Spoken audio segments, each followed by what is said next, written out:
Hey guys, welcome back to another Weaponsgrade unboxing. I'm Hunter, and I'm here with some Card Wars for the Glory booster packs. We've got 8 packs here. A few of them I've gotten, a few of them Sarah's donated to let me open here on the channel. And I was just going to crack them open, but I thought, hey, might as well record it if I'm going to be doing it. I have opened a few of these in the past, not very many, like 2 or 3 packs. So I kind of know the idea behind it. If you've played any collectible card games in the past, essentially it's got a rarity system. It's got common, uncommon, and rare cards, and some foil cards in there as well. If you haven't checked them out already, you can check out our reviews. I'll throw the annotation somewhere up at the top. We have reviews. We have 2 live plays. I'll throw the links for all those up at the top while you're watching. But let's go ahead and dive right in. Just if you hear anything in the background, I'm sorry, I'm doing this live, so you might hear a train go by or something. So we're going to open these live on camera. Let me actually bring the focus a little bit closer to us here. There we go. Oh, maybe. There we go. I don't have a fancy pack popping, even though I did play Magic for a very long time. And I think all the rares are at the back in this, but let's find out. So let's see, we've got, focus still isn't perfect on this. Let me try it one more time. There we go. We got the Puma Paw, the Green Party Ogre. I love this art. This art is hilarious to me. Ooh, we got a Rainbow Spell, the Master of Disguise. Let's see, the Ring of Damage, big damage. Each of your creatures has +2 attack. That is really strong. Davy Bones, +2 attack while defending against creatures that's on sandy lands. One big focus of this set, just so you know, is focus on actual mixing of lands. So there's going to be a lot of stuff that focuses on specific terrain types. We have a Yellow Lighthouse in our first foil. I believe this is an uncommon. Husker Knight, which was actually in the starter set. Nice to have multiples of that. Life Beater Gnome. Yeah, Life Beater. This is a Nice Lands creature, and Nice Lands actually isn't in the game just yet because we don't have the terrain for it, but the next Collector's Pack, or yeah, I think they're called Collector's Packs, like the Finn and Jake pack and the BMO and Rainicorn, is going to be Princess Bubblegum and LSP, Lumpy Space Princess, and it's going to be Nice Lands, so we do get some in this set. And we have the Djinni Ghost. Flute, pay 2 less for your next spell this turn. Oh, that's pretty cool. I like that. So that is that first pack. And that's 9 cards? Yeah, 9 cards per pack.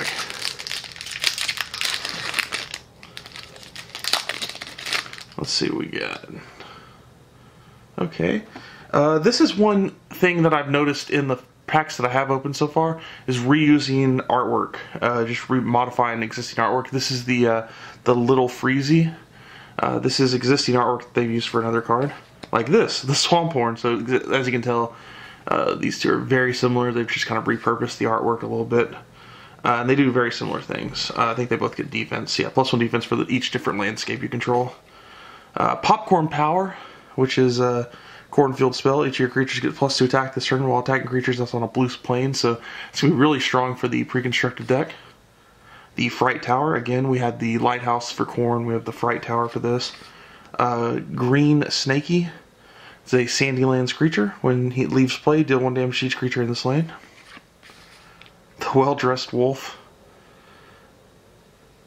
Oh, there we go, we got another Immortal Maze Walker, another one from the starter set. So it looks like a lot of the uncommons are going to be guys from the starter. Tax Reduction? Yeah, Tax Reduction. Let's see, you may move each of your buildings to different lanes you control. You may move each of your opponent's buildings to different lanes they control. So that's really strong for 1. And the Portal of Unsummoning. Return target creature to its owner's hand. So again, this is Sandy Lands. So if you know the Sandy Lands deck, that's going to be really strong because of the abilities that you get in that deck for moving stuff back to their opponent's hands or your hand. So that's going to be really strong. Got another Green Snaky, nothing new there. Another Well-Dressed Wolf. The Socks of Fortitude. Ready each creature that damaged lanes, that change lanes. So again, you're seeing a continuation of themes from the actual decks themselves. Magic Lamp for useless. Each of them gets +2 while attacking someone in a sandy land, so good for the pre-constructed decks. I got Captain Taco.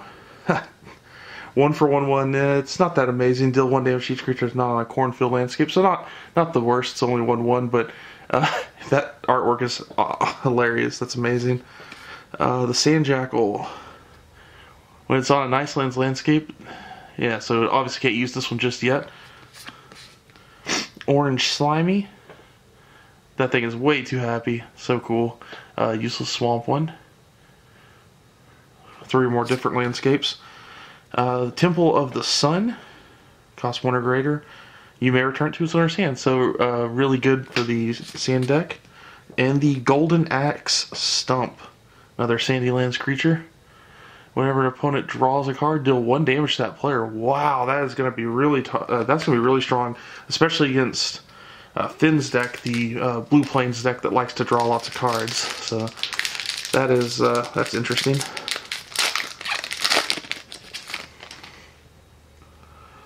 Got the Elf Hut. One action, draw a card for each creature in this lane. Once again, lots of lane-based stuff. The Ghost Tag has +2 while defending against a creature that is a Blue Plains landscape. Ogre Braces. You may heal 1 hit point for every 5 cards in your discard pile. Once again, plays well into that strategy. Lucky Penny. Your opponent's +2 attack this turn while attacking a creature. It's on a Blue Plane. So a lot of specific landscape stuff in this. Rocktopus, +1 attack on a Sandy Lands landscape. Okay. Ring of the Third Eye. Each of your creatures gets +2 this turn while attacking a creature on a cornfield. Oh, we got another Slimy. Yellow Slimy for the corn guys. 3 more different landscape types. Has +3 attack. So the Slimies are kind of rewarding you for doing 3 or more different landscapes. Like I said, there's going to be cards that do that in this. Another. We got a green gnome this time, actually, a different gnome.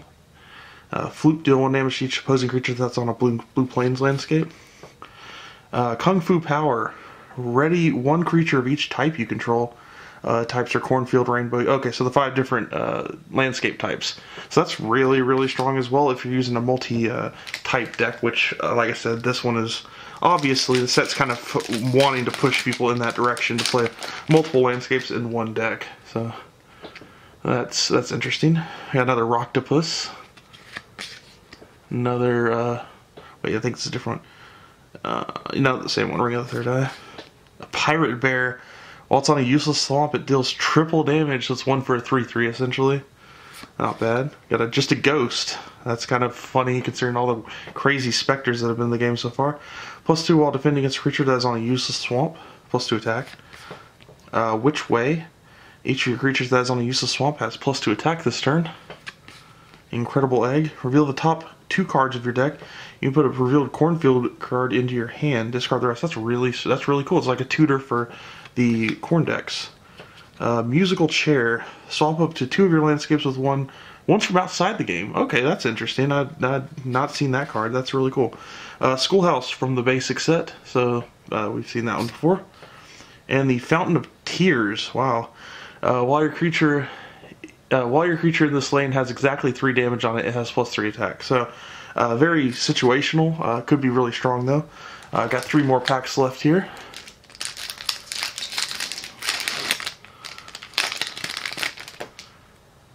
Okay.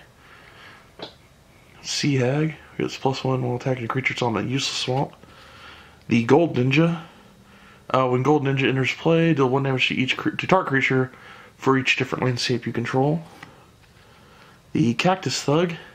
Adjacent creatures have +1 attack. Fisher Fish. Wow, there you go.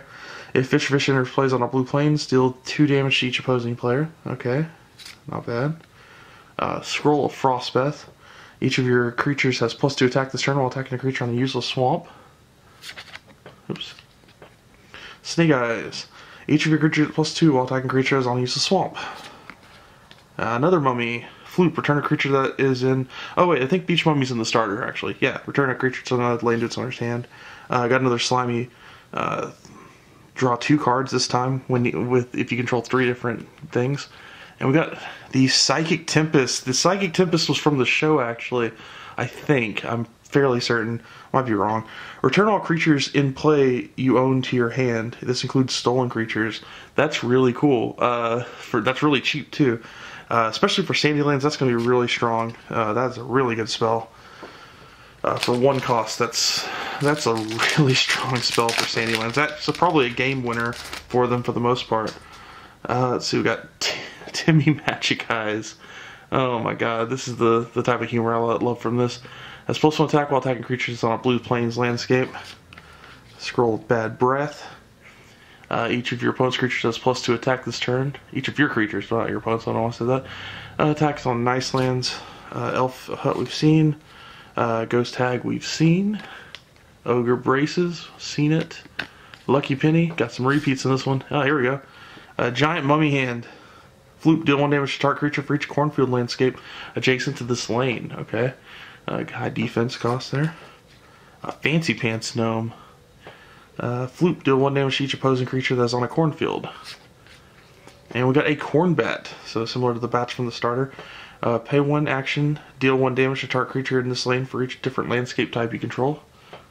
Not bad, okay. And we got one more here.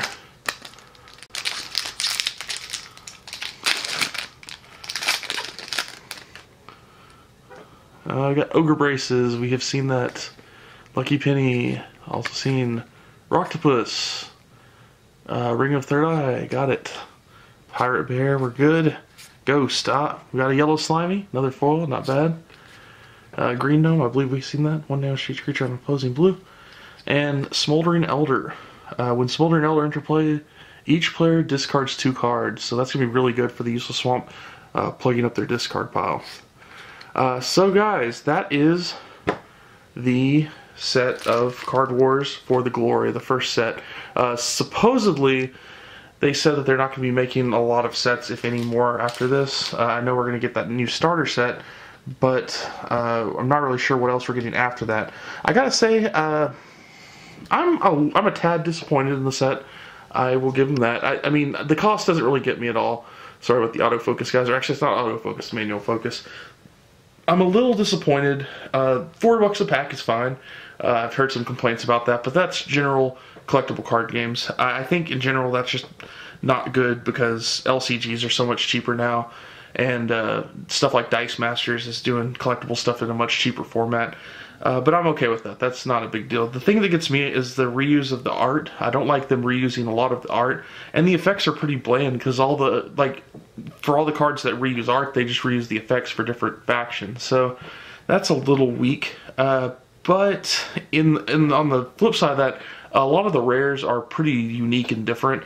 And I could see myself using a lot of these. I do like the fact that a lot of the cards are fairly simple. That may sound like a negative, but I think someone who's just picking up the game and has like the Finn and Jake starter, for instance, can just pick up some packs and they can obviously see things that'll fit into their deck really well. There's a big focus on multiple landscapes, which they might not be able to use as much, but there's also focuses on like repeat cards from the starter set. You can easily slip those into the main set. Or you can just put things in that give you boosts that are just generally solid for that color. So there's some pros, some cons. I think overall, I'm glad I didn't invest an entire booster box for this. I don't think I would have really had a return on that investment. But I am happy that I got some booster packs for it because I want to expand these decks and customize them a bit. And I'm looking forward to actually mixing up the landscapes quite a bit and actually trying to add a little bit more strategy to it. So I think the cards will allow for that. I might pick up a few more packs here and there. Probably won't do another unboxing, but I hope you guys did enjoy this. I mean, despite reusing the artwork, I really love the artwork in this game. I love the humor that's on these cards. And I think it's a really fun game. So hope if you haven't, like I said, link those videos up above us here and there in the description below. And thank you for joining me for that unboxing. I'll see you next time in the game room.